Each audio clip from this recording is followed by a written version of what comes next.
my name is Benedict. You might remember me from such video programs as Approaching Reason. This is just a little extra, something I did today that I saw and kind of intrigued me to know what was happening. It's a new PSP audio where Alan Parsons wobbler. Interesting sounding effect. I haven't tried it, but just listening to what was happening, and honestly I really watched the video because of Alan Parsons. I was a bit sort of, well, that's interesting, that sounds kind of nice. It sounds like I should know how to do that, but I don't really understand fully what is in the guts of this device that it came from. Haven't done any research, just sort of thought, here's an idea to try. And this is a very Reason sort of a thing to do, so I think it fits here. First we have a donor sound. It's a Europa. A couple of oscillators. The second one's set to a little lower so you don't get that feeling of the immediate two oscillator synth. What we're going to do here is say, okay, this is a bit thin and flat.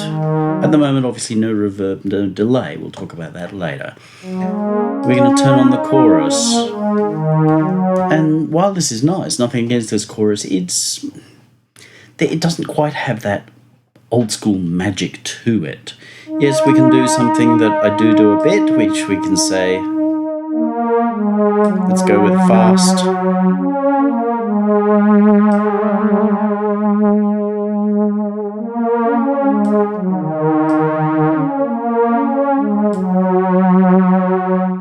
But it's prone to being a little not excellent. And I remember that for a reason which is not entirely relevant here, I had actually put that into mono. Let's just put that into stereo. So you saw this is still a valid thing to have heard. You hear a mono chorus come in. So mono sound, we'll put it into a stereo chorus, mono. And while that's nice, it's a rather predictable sound. It's like, oh, yep, that's the same sound. So I was thinking, well, what if I do what I think might be going on in the wobbler? I've got it wrong, so in no way is this a recreation of it, but it's an interesting result. Chorus or not chorus, chorus. Now this wobbler.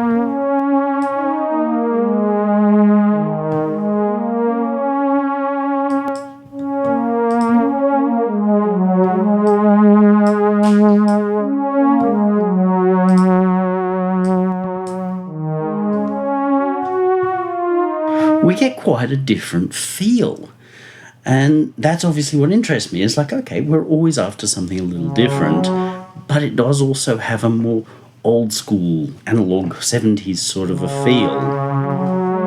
And it's bringing more of that to Europa, which is not entirely a bad thing. Europa's capable of sounding very, very analog, but the less we have to do in any given point in time is kind of a good thing.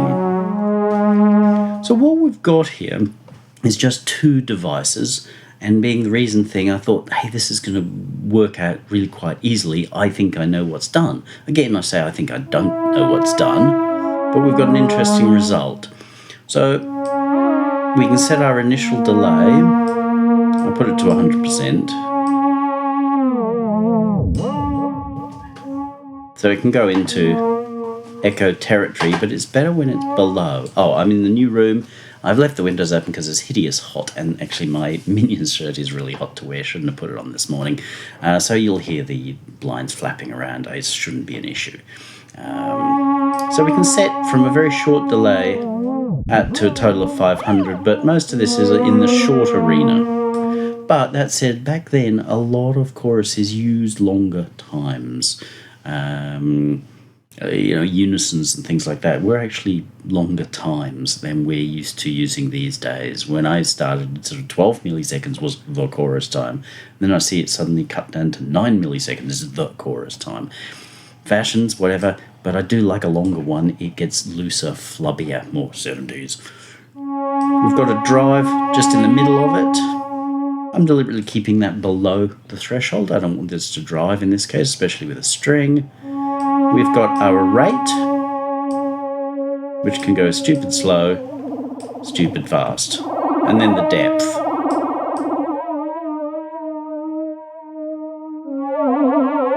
And if you're listening, you'll straight away go, that's sort of like a chorus, but it's also sort of not. There's something else in the middle there.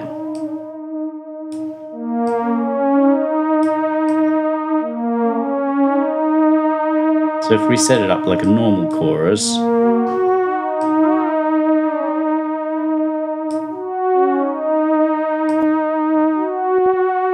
it's got a really interesting feel to it. Now we can set stereo up. And then feedback.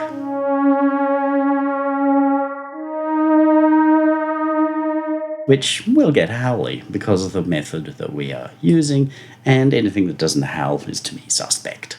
And because of the nature of Reason's echoes, I've given the ability to return the overall level from whence it came.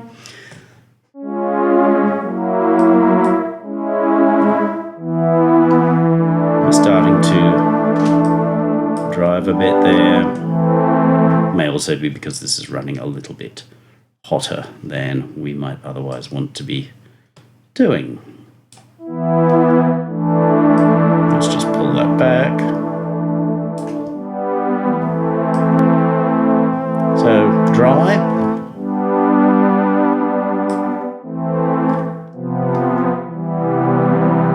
Obviously adding the stereo element really makes it sound nice, so we'll get rid of that.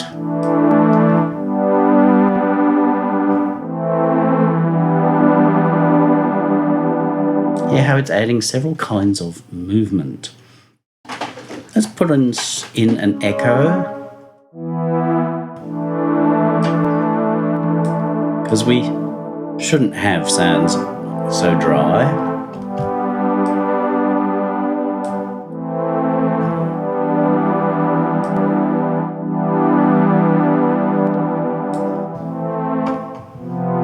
A lot more richness, a lot more space, a lot more indefinability in the sound. What we've got inside are two units. There's a Ripley, which is an echo unit. I just tried this one because I wondered if it did something that doesn't happen in the other Reason echo units, but it's not the case. I was looking to see, does the LFO go from the set echo point, or does it go around it? It goes around it, which most things do. For my own use, I may actually use one of my personal echo units, which has the LFO set to go from that unit, that set, rather than around it, which means that if I've set this to 65 milliseconds, then it will be going up and back to 65, up and back to 65, rather than going backwards and forwards like this around the 65. I hope that makes sense. It does give you a different result. The going around the set time means that if your set time is really low and your modulation depth is really high, it hits the bottom. So you end up with an uneven thing, which doesn't sound as nice, whereas if you do it this way, so from, then you always get a nice modulation. There's advantages to both, disadvantages to both. So we've got the echo set here. This is where our mix is working here. A little bit of the wobbly stuff, which is just the random tape type wobble. Tiny bit of noise injected. And that drive, which is at 100%. I don't believe in 50% wet on drives and the like. You can argue amongst yourselves on that one, do whatever you like, but it's pulled back so it should be always under, overtly clipping. There may be some little clips there, which is normal. We've then got a rate, so there's an LFO built into here. So that's controlling that. This rate goes from stupid slow to stupid fast, as I said. So we set our rate here, and then, as you see with the modulator, 15% of an amount of 15 is going to here to modulate up and down. That's what gives us the vibrato, the modulation, the chorusy kind of thing. But we're also sending some out, a similar sort of depth signal out, and the whole thing's controlled by a macro knob, which is over here, the macro knob which is our depth. Now this does not go in serial, as in one to another. This one is inside a breakout loop. So every time sound goes back around inside Ripley, it's actually shunted out through this other device, in this case Sweeper, which is set up as a phaser with a lot of stages. Different number of stages gives you a different effect. I probably should have remembered to set a stages knob up on the panel. I might remember to do that later. I don't think it's super vital, but you do end up with different results for different numbers of stages, obviously because you've got more combs on your tooth or tooths on your comb, whichever is going to amuse you more. And of course the stereo spread is not in here, it's in here, so the spreading of those teeth on your phaser. Otherwise, frequency and bandwidth are just preset. There was minor advantages in changing them, but not enough to justify it. And feedback is kept down because feedback is managed here. So feedback is how often this goes back around, which gives quite a different feel because it's going through the phaser every time that is flipping.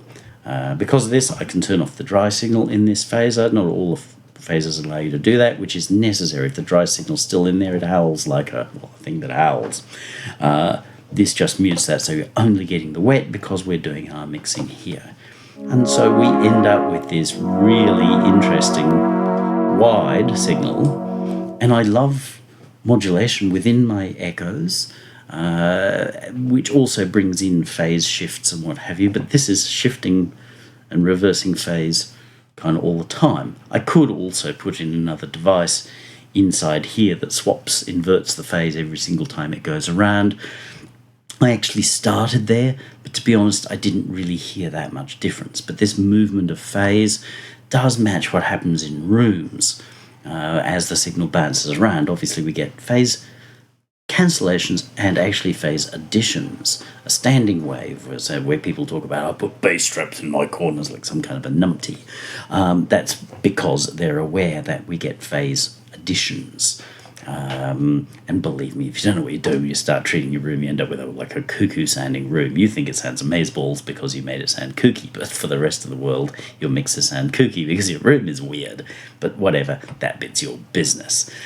Just don't think that I'm, by talking about it, telling you that that's the coolest thing to do ever, because it's not. It's hands down pants if you do not really know what you're doing. And if you watch some idiot on YouTube, you do not know what you're doing. It's sciencey shit. It needs maths. Serious maths, not random maths. Okay. So we can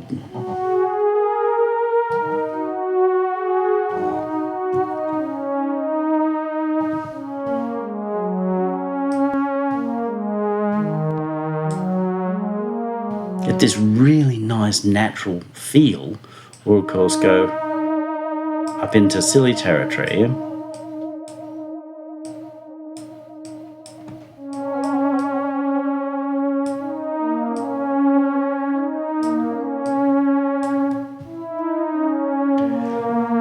And as we're moving really fast, obviously that becomes a kind of vibrato. We can very much feel the pulse of that, a little like a Leslie. And so we would need to use this sort of process with care, because if we've got pre-recorded material, that pulsing may not sit nice with what we've got.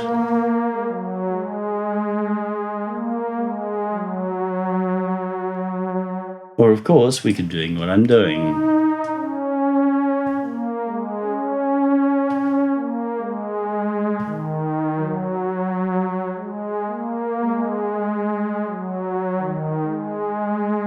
Automated, run it from key if it's a monophonic line. So you could say, well, the higher I go, the faster the tremolo gets, the lower, the opposite.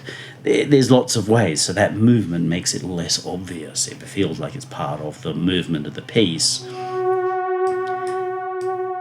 Or we can even stop it. There is no movement there. And we can just use it as a stereo widener. So for anyone who's been paying attention to the new stereo tool in Reason, that quite literally is doing this. It puts a phaser in there and then spreads out into stereo, mono, stereo.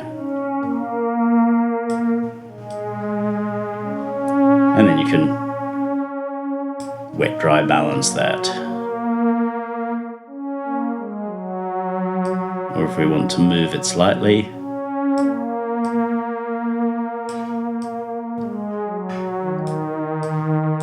so we're slightly moving our pitch at the same time as we're moving a phase, and there is one LFO driving the both of them. I may not have been clear enough on that before, you should have worked it out, but this LFO here is driving this knob up and down as well as this knob up and down. You see there's no LFO assignment actually happening here because it's being driven from this LFO. So the one LFO is doing the pitch shift of moving the delay and the comb shift of the phaser at the same time.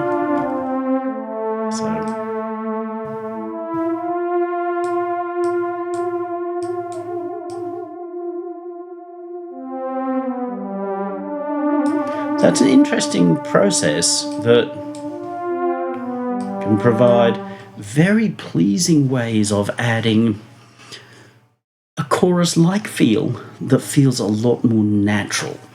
I haven't yet tried it as a reverb, but I am looking forward to seeing what happens if I run this as a reverb. I'm not giving this away. It's really easy to do.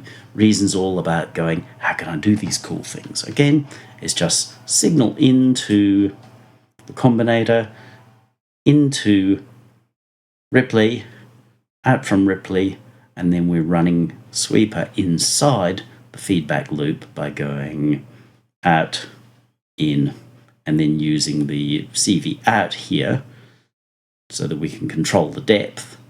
I first went here, but then it sends the full LFO depth, which makes sense, but it's harder to control that on the front panel. So I use this one, which I can control inside the matrix here. And that way we end up with a cool sound. And then just built a front end for that. And of course, a little bit of echo. I would never have an echo without modulation. So there's a little bit of modulation, which brings a stereo movement as well.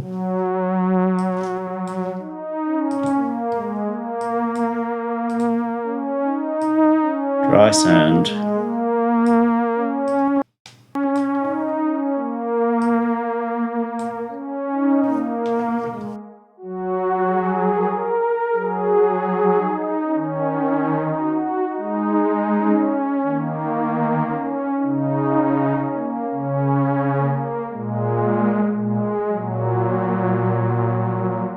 Have fun.